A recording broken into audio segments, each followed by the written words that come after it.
Hello, lovely squirrels. I'm so sorry. This sorriness overtook me yesterday and I didn't get you read. Oh well.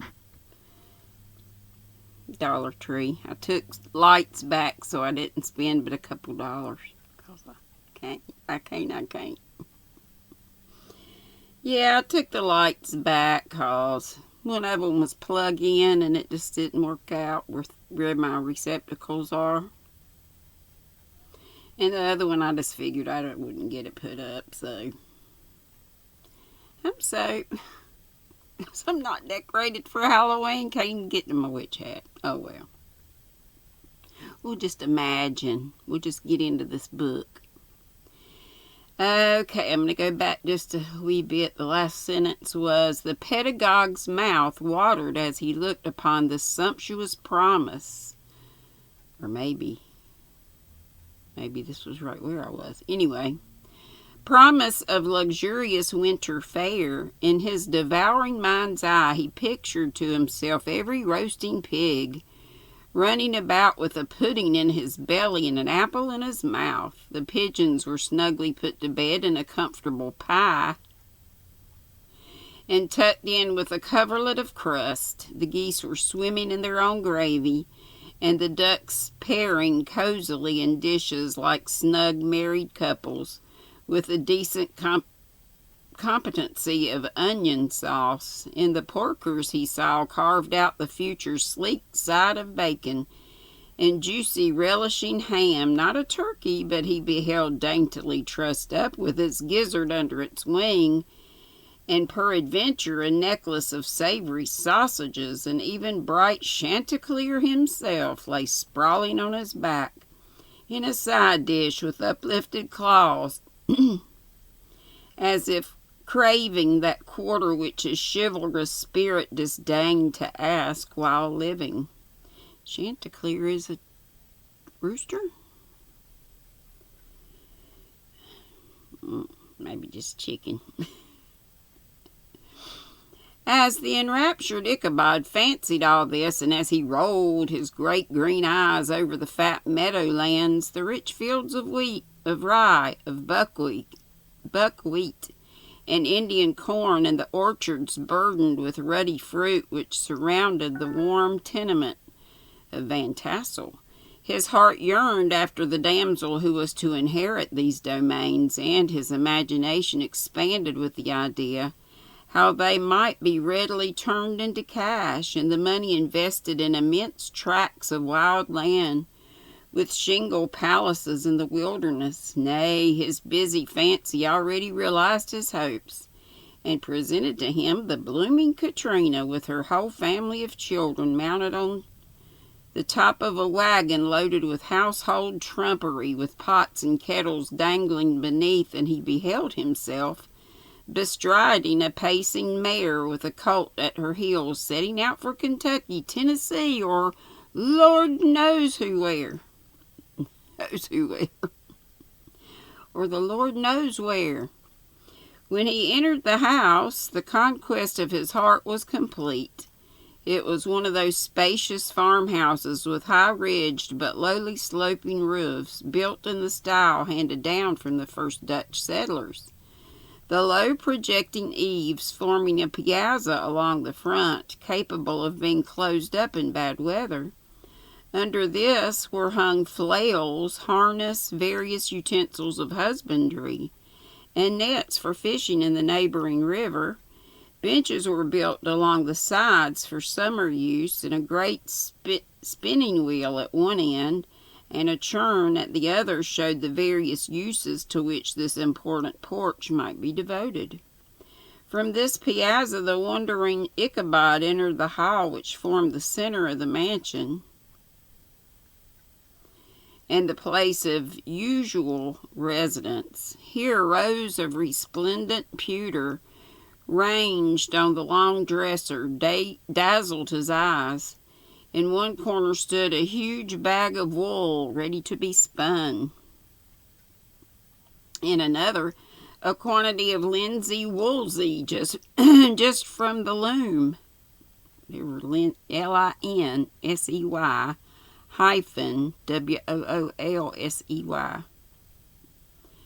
From the loom, ears of Indian corn and strings of dried apples and peaches hung in gay festoons along the walls, mingled with the gold of red peppers, and a door left ajar gave him a peep into the best parlor, where the claw-footed chairs and dark mahogany tables shone like mirrors.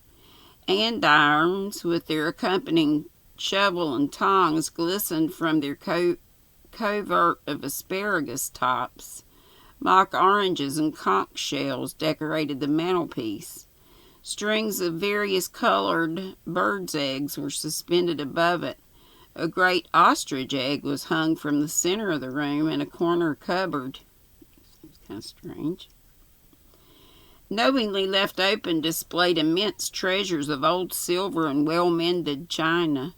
From the moment Ichabod laid his eyes upon these regions of delight, the peace of his mind was at an end, and his only study was how to gain the affections of the peerless daughter of Van Tassel. In this enterprise, however, he had more real difficulties than generally fell to the lot of a knight-errant of yore, who seldom had anything but giants, enchanters, fiery dragons, and such like easily conquered adversaries to contend with, and had to make his way merely through the gates of iron and brass, where walls of adamant to the castle keep, where the lady of his heart was confined, all which he achieved as easily as a man would carve his way to the center of a Christmas pie, and then the lady gave him her hand as a matter of course. Ichabod, on the contrary, had to win his way to the heart of a country coquette beset with a labyrinth of whims and caprices, which were forever presenting new difficulties and impediments, and he had to encounter a host of fearful adversaries of real flesh and blood. The numerous rustic admirers who beset every portal to her heart, keeping a watchful and angry eye upon each other, but ready to fly out in the common cause against any new competitor. Among these, the most formidable, formidable,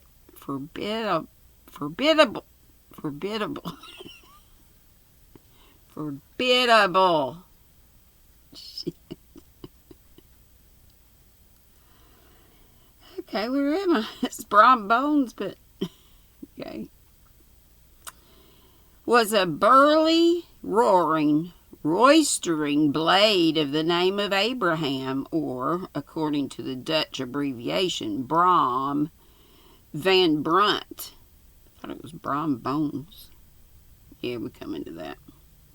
The hero of the country round, which rang with his feats of strength and hardihood. He was broad-shouldered and double-jointed, with short, curly black hair, and a bluff, but not unpleasant, countenance, having a mingled air of fun and arrogance. From his Herculean frame and great powers of limb, he had received the nickname of Brom Bones, by which he was universally known. He was famed for great knowledge and skill in horsemanship, being as dexterous on horseback as a Tartar. He was foremost at all races and cockfights, and with the ascendancy which bodily strength always acquires in rustic life, was the umpire in all the disputes, setting his hat on one side, and giving his decisions with an air and tone that admitted of no gainsay or appeal. He was always ready for either a fight or a frolic, but had more mischief than ill will in his composition, and with all his overbearing roughness, there was a strong dash of waggish good humor at bottom.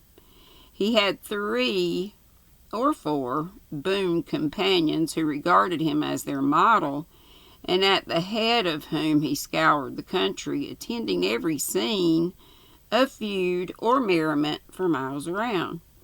In cold weather he was distinguished by a fur cap surmounted with a flaunting fox's tail.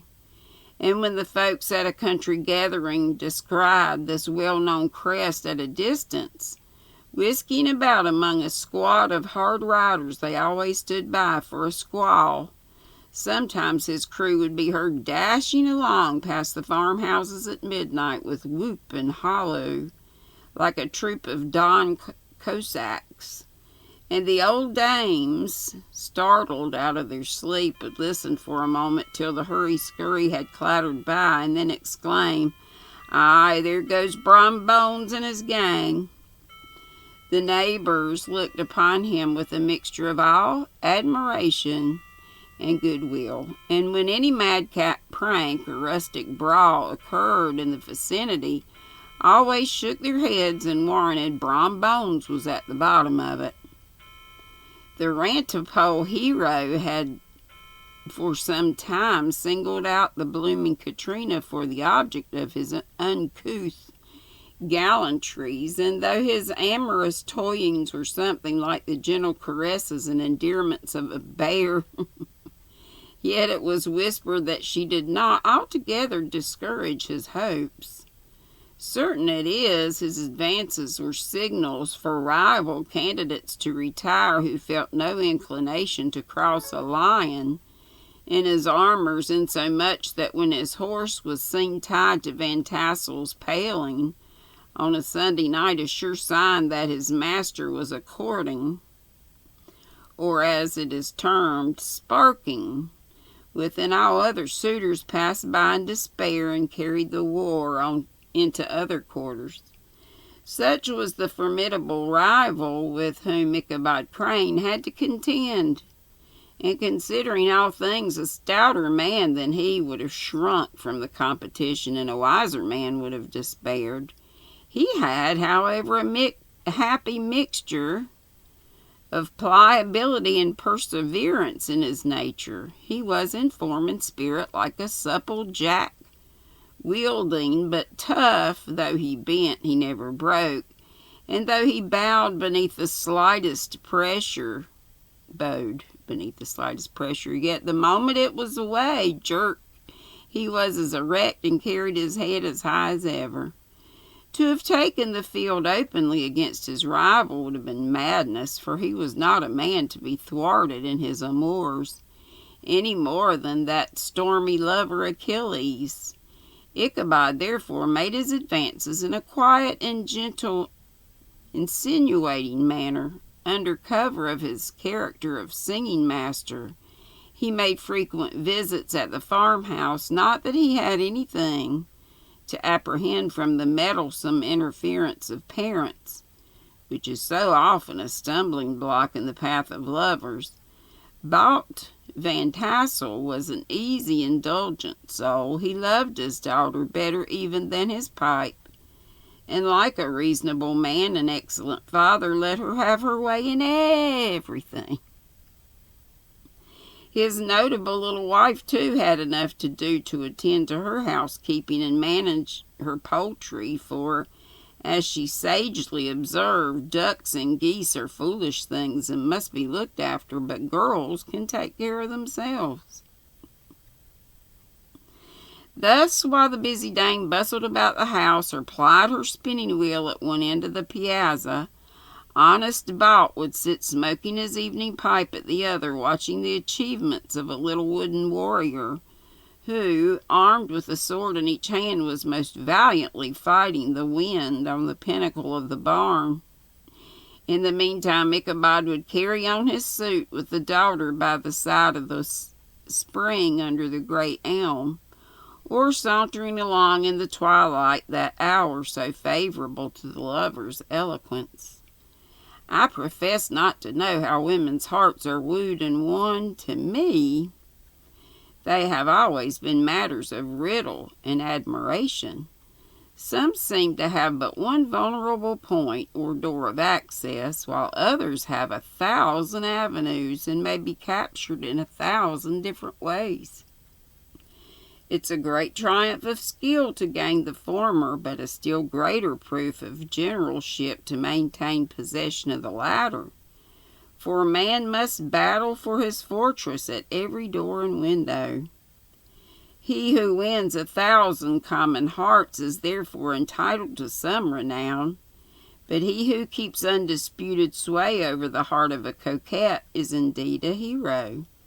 Certain it is, this was not the case with the redoubtable Brom Bones, and from the moment Ichabod Crane made his advances, the interest of the former evidently declined.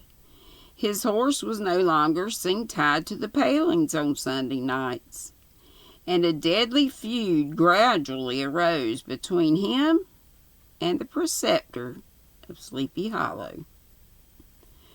Brom, who had a degree of rough chivalry in his nature, would fain have carried matters to open warfare, and have settled their pretensions to the lady according to the mode of those most concise and simple reasoners, the knights errant of yore, by single combat. But Ichabod was too conscious of the superior might of his adversary to enter the list against him. He had overheard a boast of Bones that he would double the schoolmaster up and lay him on a shelf of his own schoolhouse, and he was too wary to give him an opportunity. There was something extremely provoking in this obstinately pacific system. It left Brom no alternative but to draw upon the funds of rustic waggery in his disposition, and to play off boorish practical jokes upon his rival. Ichabod became the object of whimsical persecution to Bones and his gang of rough riders. They harried his hitherto peaceful domain, smoked out his singing school by stopping up the chimney, broke into the schoolhouse at night in spite of its formidable fastenings of withe and window stakes, and turned everything topsy-turvy, so that the poor schoolmaster began to think all the witches in the country held their meetings there. But what was still more annoying, Brom took all opportunities of turning him into ridicule in presence of his mistress, and had a scoundrel dog whom he taught to whine in the most ludicrous manner, and introduced as a rival of Ichabod's to instruct her in psalmody. In this way matters went on for some time without producing any material effect on the relative situations of the contending powers. On a fine autumnal afternoon, Ichabod, in a pensive mood, sat enthroned on the lofty stool from whence he usually watched all the concerns of his little literary realm. In his hand he swayed a ferule, that sceptre of despotic power.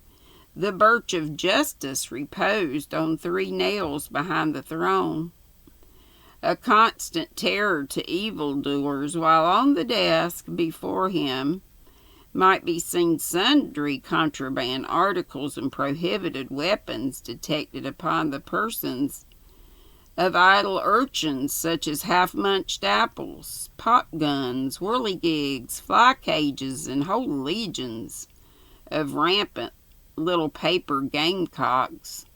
Apparently there had been some appalling act of justice recently inflicted, for his scholars were all busily intent upon their books, or slyly whispering behind them, with one eye kept upon the master, and a kind of buzzing stillness reigned throughout the schoolroom. It was suddenly interrupted by the appearance of a man in a tow-cloth jacket and trousers, a round crowned fragment of a hat like the cap of Mercury, and mounted on the back of a ragged, wild, half-broken colt, which he managed with a rope by way of halter. He came clattering up to the school door with an invitation to Ichabod to attend a merrymaking or quilting frolic to be held that evening at Mynheer Van Tassel's, capital Mynheer. I guess that's the Mrs. Oh no. My computer is about to die. Woo! saved 4% left. Okay, Mynheer Van Tassels, I guess that's how you say that, or Mynheer. And having delivered his message with that air of importance and effort at fine language, he dashed over the brook and was seen scampering away up the hollow, full of the importance and hurry of his mission. All was now bustle and hubbub in the late quiet schoolroom. The scholars were hurried through their lessons without stopping at trifles. Those who were nimble skipped over half with impunity, and those who were tardy had a smart application now and then in the rear to quicken their speed or help them over a tall word. Books were flung aside without being put away on the shelves, inkstands were overturned, benches thrown down, and the whole school was turned loose an hour before the usual time, bursting forth like a legion of young imps, yelping and racketing about the green in joy at their early emancipation. The gallant Ichabod now spent at least an extra half hour at his toilet, brushing and furbishing up his best, and indeed only suit, of rusty black, and arranging his locks by a bit of broken looking glass that hung up in the schoolhouse, that he might make his appearance before his mistress in the true style of a cavalier. He borrowed a horse from the farmer with whom he was domiciled. He was staying there. The choleric old Dutchman of the name of Hans Van Ripper, and thus gallantly mounted, issued forth like a knight-errant in quest of adventures. But it is meet, I should say, in the true M-E-E-T. I should say, in the true spirit of romantic story, give some account of the looks and equipments of my hero and his steed. The animal he bestrode was a broken-down plow horse that had outlived almost everything but its viciousness. He was gaunt and shagged with a ewe-neck, E-W-E, and a head like a hammer. His rusty mane and tail were tangled and knotted with burrs. One eye had lost its pupil and was glaring and spectral, but the other had the gleam of a genuine devil in it. Still, he must have had fire and metal in his day, if we may judge from the name he bore of Gunpowder.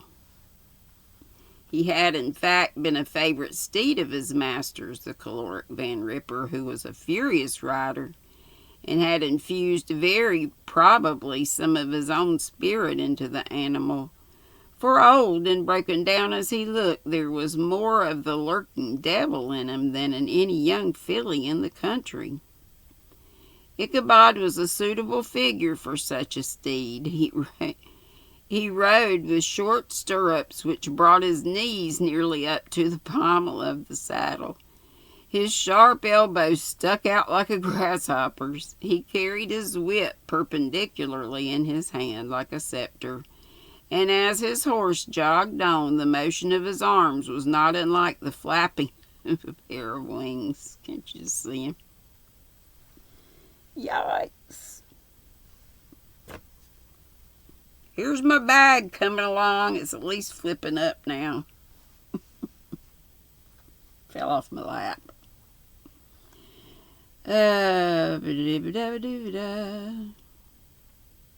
Flapping wings. A small wool hat rested on top of his nose, for so his scanty strip of forehead might be called, and the skirts of his black coat fluttered about almost to the horse's tail. Such was the appearance of Ichabod and his steed as they shambled out of the gate of Hans Van Ripper, and it was altogether such an apparition as is seldom to be met with within broad daylight. It was, as I have said, a fine autumnal day. The sky was clear and serene, and nature wore that rich and golden livery which we always associate with the idea of abundance. The flowers had put on their sober brown and yellow, while some trees of the tenderer kind had been nipped by the frost into brilliant dyes of orange, purple, and scarlet. Streaming files of wild ducks began to make their appearance high in the air, and the bark of the squirrel might be heard from the groves of beech and hickory nuts, and the pensive whistle of the quail at intervals from the neighboring stubble field. The small birds were taking their farewell banquets. In the fullness of their revelry they fluttered, chirping and frolicking from bush to bush and tree to tree, capricious from the very profusion and variety around them. There was the honest cock-robin, the favorite game of stripling sportsmen, with its loud, querulous note, and the twittering blackbirds flying in sable clouds, and the golden-winged woodpecker, with his crimson crest, his broad black gorget, and splendid plumage, and the cedar bird, with its red-tipped wings and yellow-tipped tail, with its little Montero cap of feathers, and the blue jay, that noisy coxcomb in his gay light blue coat and white underclothes, screaming and chattering, nodding and bobbing and bowing, and pretending to be on good terms with every songster of the grove. Now I almost read 30 minutes without even... I love this book, can you tell? As Ichabod jogged slowly on his way, his eye never opened to every symptom of culinary abundance, ranged with delight over the treasures of jolly autumn. On all sides he beheld vast stores of apples, some hanging in oppressive opulence on the trees, some gathered into baskets and barrels for the market, others heaped up in rich piles for the cider press. Farther on he beheld great fields of Indian corn, with its golden ears peeping from their leafy coverts, and holding out the promise of cakes and hasty pudding, and the yellow pumpkins lying beneath them, turning up their fair round bellies to the sun, and giving ample prospects of the most luxurious of pies. And anon he passed the fragrant buckwheat fields, breathing the odor of the beehive, and as he beheld them, soft anticipation stole over his mind of dainty slapjacks, well buttered, and garnished with honey or treacle by the delicate little dimpled hand of Katrina von Tassel. And I think I'm going to stop right there. And we'll hear about more of the dainties of the food. And I need to charge up both Kindles. I'm so glad I decided to read this. I hope I've not read it before. I didn't see it in that playlist, but whatever. Whatever. Hope to see y'all tomorrow live at 5. And I'm going to go over to Kelly's. I know I'm way late, but hopefully she's still on. Kelly Crochet Adventures. Be sweet, don't be ugly.